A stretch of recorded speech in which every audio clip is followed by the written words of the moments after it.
She disrupted a century-old industry with just only $6,000. With the focus on sustainability, she developed an innovative product that is worth millions of dollars. The product is toothpaste tablets, and it's called Bite. Let's dive into it.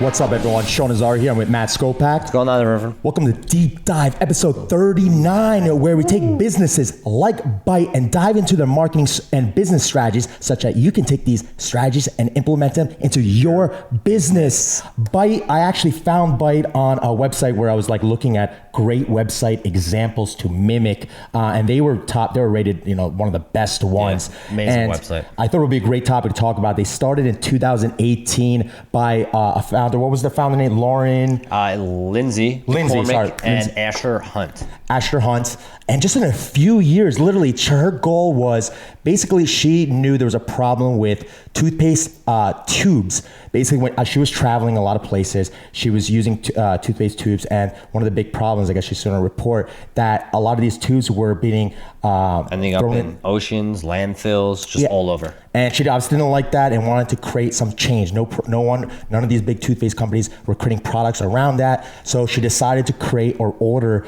a tablet maker, right? And started. She had, a background in chemistry, or maybe she did some chemistry stuff. She actually took courses in at nighttime, not when she was working. Which is fantastic. She was doing this all in her living room, and she found a perfect product. She eventually found a way to hardening these tablets to mimic actual toothpaste to clean your teeth. She developed a brand around it. I believe her boyfriend at the time helped her create the site. The site was a little bit more. It was a birthday gift. He made the site for her and created the website and got the domain for her as a gift. Yeah, I believe the site is completely different now. It's more visual and so forth because she now expanded her product line, which we'll get into. And then boyfriend and girlfriend built that kind of site for me. Right, right?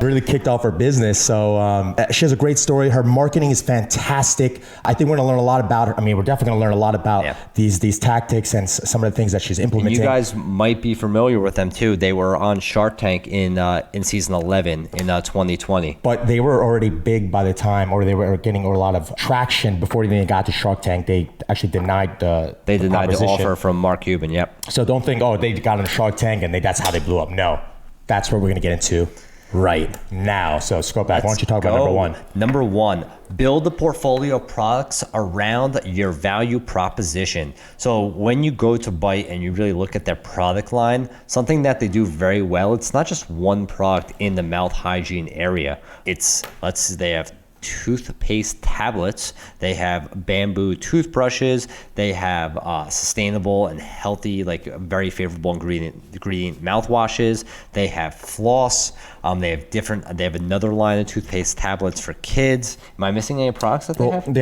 have this gel. I don't know what the gel does. A whitening gel. So, they've incorporated every product. And I think one of their tablets is charcoal versus... charcoal versus almost like a regular...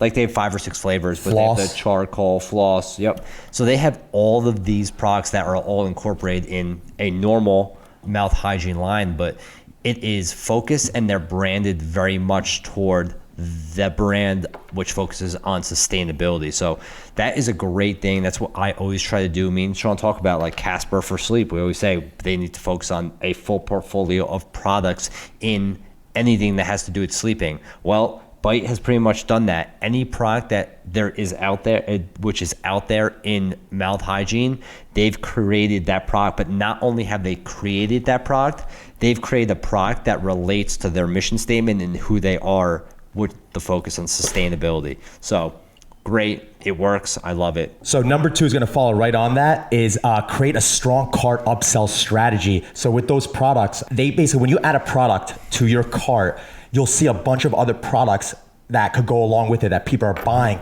But not only that, and by the way, this cart upsell, go on their website, look how visually appealing it is. It was all built on Shopify, probably Shopify Plus because of the enhanced technology. But it's so visually appealing. They're giving you the recommended products that other people buy with that product. But in addition, the price of if you bought another product, like the products they recommend you individually, if you bought them individually, right, it would cost you more. So not only they're recommending you other products, but they're saying, hey, if you buy this together, you're gonna save $1 or $2. Genius. Versus what if you'll buy them individually and you wait, maybe see how the product is and then buy it later, well, you're not gonna save that $1 or $2. So that's a great strategy. And the reason I knew this, I actually compared the pricing, because it says like, they cut down the price and say, hey, look, because they were selling toothbrushes, the bamboo toothbrushes in pairs, right? And I couldn't find a way to buy it as a single brush. But when the upsell, they actually sell you as a single brush for, I think, $5 versus the total of 2 for $12. Gotcha. So you save that dollar. Is that a software program that would probably like categorize or like your products together like I think that it's either, well, it could be two ways. Either, I believe, two ways. The two ways I know at least. They either have it coded into their Shopify theme, so Gotcha. a custom Shopify theme, or they bought a Shopify theme that already had that, or it could be a third-party app that allows you to do that. Obviously, it's more expensive to go if you code it yourself, and there's a lot of limitations with Shopify, but they figured out the way they did it, so they can do it. You can do it as well if you're building your platform on Shopify. So check out their strategy, strengthen your upsell strategy if you can. Something I need to work on, still actually building an upcoming website for Reborn to do that. Yeah. You guys have a great way of doing that with Sugar and Kush. Our site's very good as well. Very, very similar to this, but their site, CBD one brand. thing that they do, their site's very simple. Like it focuses on the product, simplicity, which kind of aligns to sustainability and just being simple. So genius again. But number 3, kind of rolls into it. Sustainability is fucking hot, especially now. So, I mean, anywhere you go now, every single big corporation, they have sustainability reports. Every new innovative every company, brand we're talking about, every brand. Sustainability. Yep. It's a huge thing. I know, look, you got to really care about, I mean, like we care about it, but I never thought about creating a business around it. Yeah, and that's the new thing. And this is literally how this brand was created. She wanted to create a brand that got rid of plastic, got rid of artificial products, and basically was just good for the earth. And now it's taking off. But this is not only this brand. You look around, I think almost every corporation, probably in the S&P 500 now, has a sustainability report. The IRS recently, within the past couple of years, now focuses on the IRS. I mean, your taxes focuses on sustainability. So this is a huge initiative, and this is not going to go away. This is going to become bigger. This is the future. I'm telling you right now, just like we talk about e-commerce, sustainability is the future. So if you have a business, if you're starting a business, I recommend, if you're not focusing on this, you start focusing on this, because the movement's going to happen, and it's going to happen quickly, and do not get left behind. Agreed on that, 100%. Allbirds, was it Casper? It's everyone. It's everyone. It's Allbirds. What's another company? Was Socks, or it was a clothing company? No, Feet. Yep. Feet. Everyone's focused on sustainability. If you go back to our previous podcast, you'll realize a lot of these brands that we've created, that they are really focused on that. But think about that also for SEO purposes, right? If more people are concerned about that, where they're caring about the product they're buying, right? And you're differentiating your product, differentiating a product. Nobody was doing that before. They had to do that to stand out, but that was not her goal anyway. She's like, you know what? F it, like, fuck it. She didn't even create this to be a business. Yeah, she's like, you know what? No one has it. If anything, she'll be using it. I mean, that's her story, right? She's spending a lot of money doing this, and her friends she could use it, and that's it. She cares about it, and she actually knows, and it's a lot of now competitors are following along. But she said in a statement that, you know what? At the end of the day, she's not even scared about that, because at least she solved. I know they may not be doing it for the same reasons that she was doing it. Yeah. However, at least it's being. People are more focused on that now. She's helping solve a problem, and it's going to help reduce the landfills and so forth. So, which is good. I mean, that's a great objective. Exactly. If she can change the way the competitors in the industry view certain things, then that's a win-win, because the planet's more plastic free. Number 4, make it viral. Easier said than done. Well, just to state that Bite became very viral when I think Women's Health shared a video repurposing a lot of her content, like took a lot of her content, told her story in a third person view. I don't know if you ever heard of Women's Health or these insider videos, Attention ATTN videos, Uniland. They're really big publications. And they shared her story and then it got repurposed across other publications like Insider and so forth, which got tons of views, tons of traction. And it really, it's like a snowball effect. Like completely changed her brand overnight. The sales were just quadrupling. She had to manufacture products a lot faster and so forth. So with that said, obviously that sounds great, right? But how can you go viral? Well, here's a tidbit, and I've done this with actually Sweetberry in the past. You could create these videos and use, I call it the Insider video, or the Insider is that brand, formula video strategy, where you talk about your brand, you create your story, right? You find a product that's very interesting. If you have a product that's really interesting, right, to tell a story around it, such that in a third person view. So I don't know if you remember that Sweetberry video we've done, and I posted it on a third party name, which was New York City Hungries, which is a page I own, right? Which is a blog, a social media blog. Now I don't have the website, where it said, this restaurant, people are going crazy over these bowls. Yeah. It's called Sweetberry Bowls, and here's how it works. You build your own bowl, blah, blah, blah. And it was stating in a third person, right? Then I put ad dollars. Remember, I was doing the marketing for them as well. So I really looked at how these insider videos were getting viral, and I put ad dollars behind it, and it got a lot of traction. First, it's coming from a third party, meaning me, New York City Hungry, which is, it is a publication, but it's my publication. So what you can do, it's a little work. If you can't get on Insider, you would have to create a standalone blog or social media channel that's very generic, but it has to have content out there. So you start working on that. You start creating content around other products that are aligned with your stuff, maybe, or something that you could build up an audience. And then you create a video on your product, right, that tells a story. Again, you follow a strategy. What I like to do is look at other videos that done well.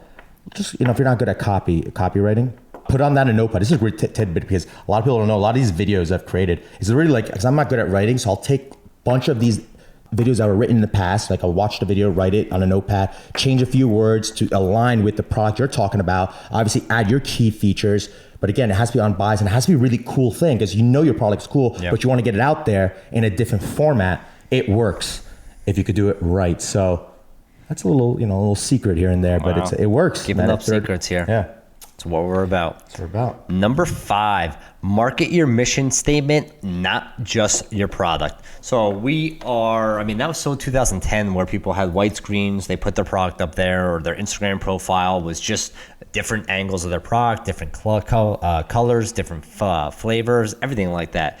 So now in the future, brands market their mission statement. And this is something that Bite does. If you look on their Instagram profile, you'll see a beautiful video overlooking the clouds, a beautiful shower on the beach overlooking the ocean. You'll see a rainforest. You'll see the product sitting in the middle of the woods. And what this does is this is making people associate the environment and the beautiful views and what we have here on Earth with this brand. So it's done on purpose. They have a huge focus on sustainability. So just don't focus just on the product. Everything that has to do with your product and your mission statement needs to be incorporated into your brand lifestyle. So that's something, really open up your mind, open up what your vision is, what's your mission statement, and then incorporate that in your marketing. That will help people align your mission statement with your brand, which would only make your products and your sales and your business grow better and bigger. But it's also giving that interesting content, not just about your product, right? And I always believe in this, regardless of your brand, again, don't keep showcasing a product. It gets boring after a while, unless you're really creating something innovative all the time. But put out things, curated content, it could be, right, that aligns with your brand. But what they're doing is showcasing beauty, right? The beauty of the world, taking care of the world, waterfall. When you think of waterfalls, right? Nature, of course. Right? Nature, things like that. This is what all the brand's about, right? Protecting the earth, doing things that will not diminish the brand itself. Exactly. This has been done for years, guys. Think about Budweiser commercials with the Clydesdale. That is building a brand about tradition, about probably American tradition. That's what they're trying to associate the brand with. Same thing as what Bite is doing, but with sustainability and the environment. So this isn't a new playbook, but it's a new playbook for kind of the digital world. Number 6, find new channels that you could sponsor in and bring in new customers. This is like a new thing. I think I just saw, actually read this. I wasn't in this channel, but apparently the CEO, the founder, went on Clubhouse. If you're not familiar, it's an audio platform where it's like a chat room. People are talking about stories, marketing tips, and so forth. It's a bunch of other stuff as well. She shared her story across other entrepreneurs. And then eventually people got aware of her product, and then she sent her product to about 30 new customers or 30 new people, which again, it brought awareness of who she is and how she built the company. So other ways that you can do this is literally go on podcasts, right? If you have something to share, valuable tips, right? People then become aware of who you are. That podcast could have a potential 10,000, 20,000 new users that never heard about you. And all of a sudden at the end, since you're on the podcast, you could give away some of your product. You can enter a giveaway, like, hey guys, by the way, thanks for listening in, right? I'm gonna put up, for those that listened in, sign up for an email that could be specifically designed for that audience, and you could give away your product to 5 new people that signed up, right? And you could get 100, 200, 300, maybe 1,000 new subscribers. So find other ways to implement or brand your strategy, which could be organic. And me and Sean thought of a great idea for Bite, and we actually IG messaged them. We'll see if they respond to us. We said, hey guys, you should pair with Away, the suitcase company, because their focus is on sustainability, but being able to travel with toothpaste. Why don't you include a kit in the branding is similar, 50% of the Away suitcase sales, or just every suitcase sales? Think about the amount of reach that you would have to new possible customers when Away and you receive this free gift. I'm not sure if they even, I haven't seen that many partnerships they were doing. So like Away would have been a great partnership for them. They're both focused on sustainability. They both have the same brand feel, but like you need to get in front of like-minded customers or look-alike customers. I mean, it's a win-win. Yeah.